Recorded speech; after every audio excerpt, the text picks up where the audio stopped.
Halo, selamat malam. Perkenalkan, nama saya David Herbert Storus. Di kesempatan ini saya akan membahas apa itu kepemimpinan menurut ilmu dan hal-hal yang telah saya pelajari selama ini. Em, Sebelum itu, nama saya David Herbert Storus. Saya dari Prodi Sastra Inggris, Fakultas Bahasa Seni dan Budaya, Angkatan 2021.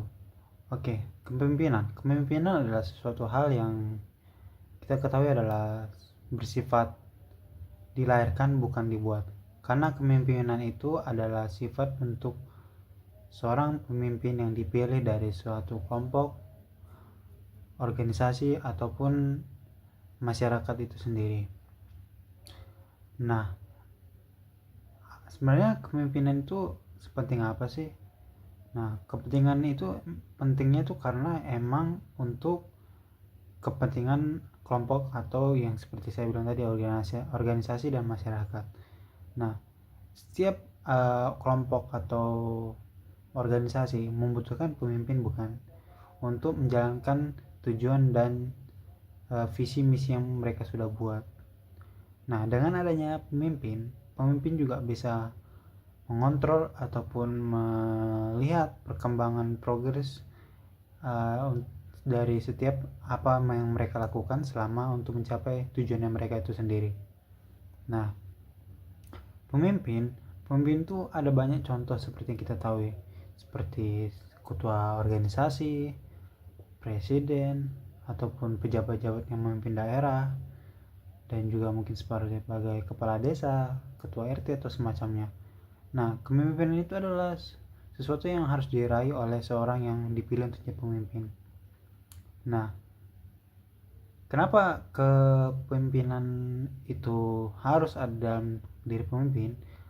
Karena pemimpin itu adalah sebagai pusat dari semua kelompoknya itu, dan pemimpin juga menjadi contoh untuk pengikut-pengikutnya dalam upaya menjalankan tujuannya di dalam kelompok tersebut.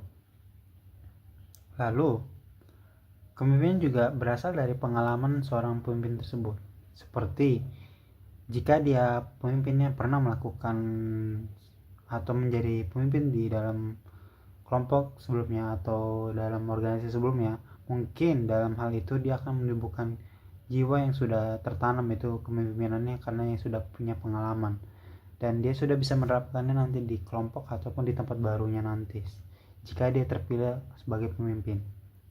Nah, bersika juga dalam pendidikan.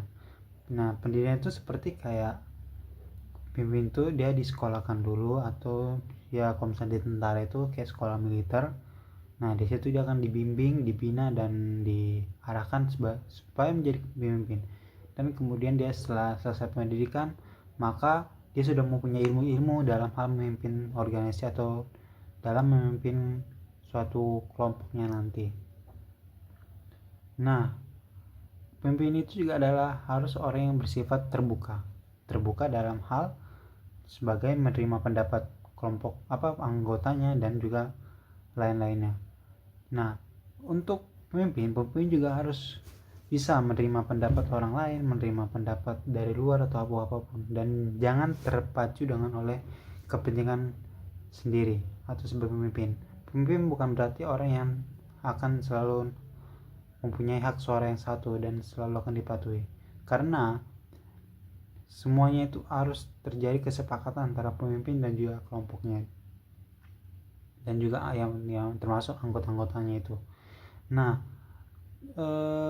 pemimpin seperti kita tahu, contoh pemimpin Soekarno, kayak kita bilang Presiden Soekarno, dia kan memimpin Indonesia dalam hal mencapai kemerdekaan, dan banyaklah jasa-jasa yang kita tahu dia itu dalam hal memimpin Indonesia ini sampai kita merdeka. Nah, dia tuh sebagai pemimpin juga mempunyai pandangan gitu, dia punya wakil dan dia juga punya tokoh-tokoh Indonesia lain yang membantu. Nah, dengan halnya itu dia bisa tahu pandangan orang lain dalam hal memerdekakan Indonesia, dan itu juga membantu dia dalam memimpin mewujudkan impiannya, karena dia tidak mungkin bisa melakukannya itu semua jika dia hanya terpaku oleh pemikirannya sendiri, karena dia bisa saja salah dalam hal memutuskan sesuatu. Nah, Itulah pentingnya musyawarah dalam kelompok atau organisasi, karena dalam hal itu juga bisa dibahas antara kesepakatan pemimpin dan juga kesepakatan oleh kelompok anggotanya itu sendiri.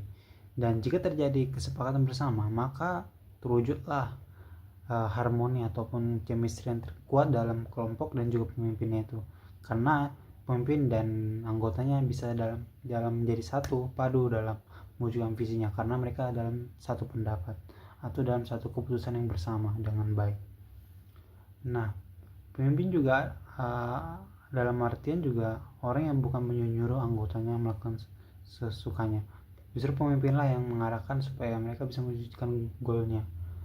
Nah, pemimpin juga bisa dibilang sebagai pusat dalam kelompok itu, karena dia membawa nama kelompok itu, dan apapun yang terjadi pasti yang kena pemimpinnya, seperti anggotanya yang bermasalah ataupun anggotanya yang tidak bisa melakukan kewajiban dengan benar, pasti ketuanya yang akan turun tangan atau pemimpinnya bisa dibilang. Nah, pemimpin itulah juga yang harus ada bersifat kekeluargaan, yaitu merangkul semuanya tanpa terkecuali dalam anggotanya tersebut. Karena kenapa? Karena jika pemimpin tidak bisa merangkul semua orang kelompok yang di dalam kelompok itu, maka akan terjadi seperti cekcok ataupun masalah dalam kelompok itu. Mungkin jika memang hanya satu orang bersama masalah, mungkin kelihatannya tidak apa-apa, tapi kalau misalnya hanya dalam satu orang, kalau ketua pemimpin itu tidak bisa mengontrol, maka mungkin akan tambah lagi orang-orang yang bermasalah, karena pemimpinnya saja tidak bisa mengatur satu orang bermasalah. Bagaimana nanti kalau bertambah? Justru dia tidak akan bisa melakukan apa-apa. Nah, kemudian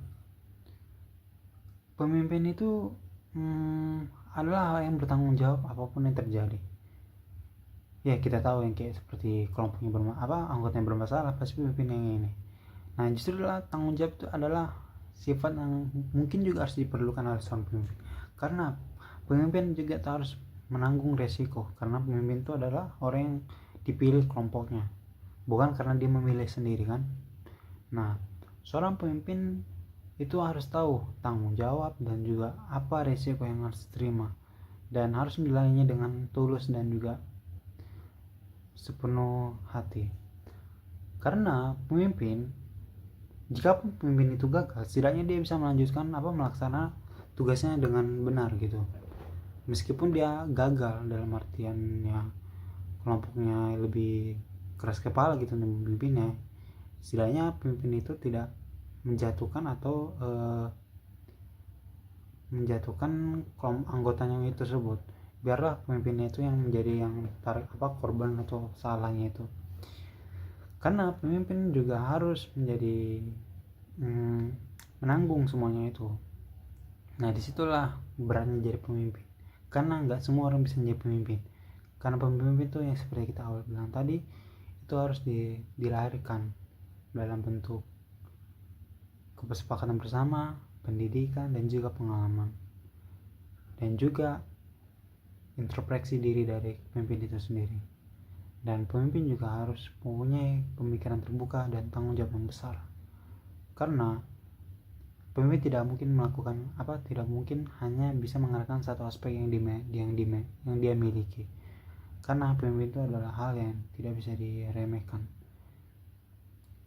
Seperti itulah kepemimpinan. Nah, mungkin pemimpin itu terasa berat, tapi kita bisa melakukannya dengan hal-hal kecil seperti memimpin teman atau memimpin keluarga untuk melakukan hal kecil gitu sebagai leader gitu. Itu mungkin akan menumbuhkan rasa-rasa atau hasrat yang menjadi pemimpin yang benar gitu. Karena dalam hal kecil aja kita bisa melakukan dengan baik gitu dalam memimpin orang, entah satu atau dua orang. Dan hal itu bukan berarti hal yang kecil lah, tapi itu mungkin hal yang bisa mengubah kita nanti untuk menjadi pemimpin, karena pemimpin itu harus ada sesuatu yang bisa dilakukan dalam aksinya. Ya, begitu saja dari saya. Sekian, selamat malam. Jika ada kesalahan kata, saya mohon maaf. Terima kasih dan sampai jumpa. Saya David Abistorus. mengucapkan terima kasih.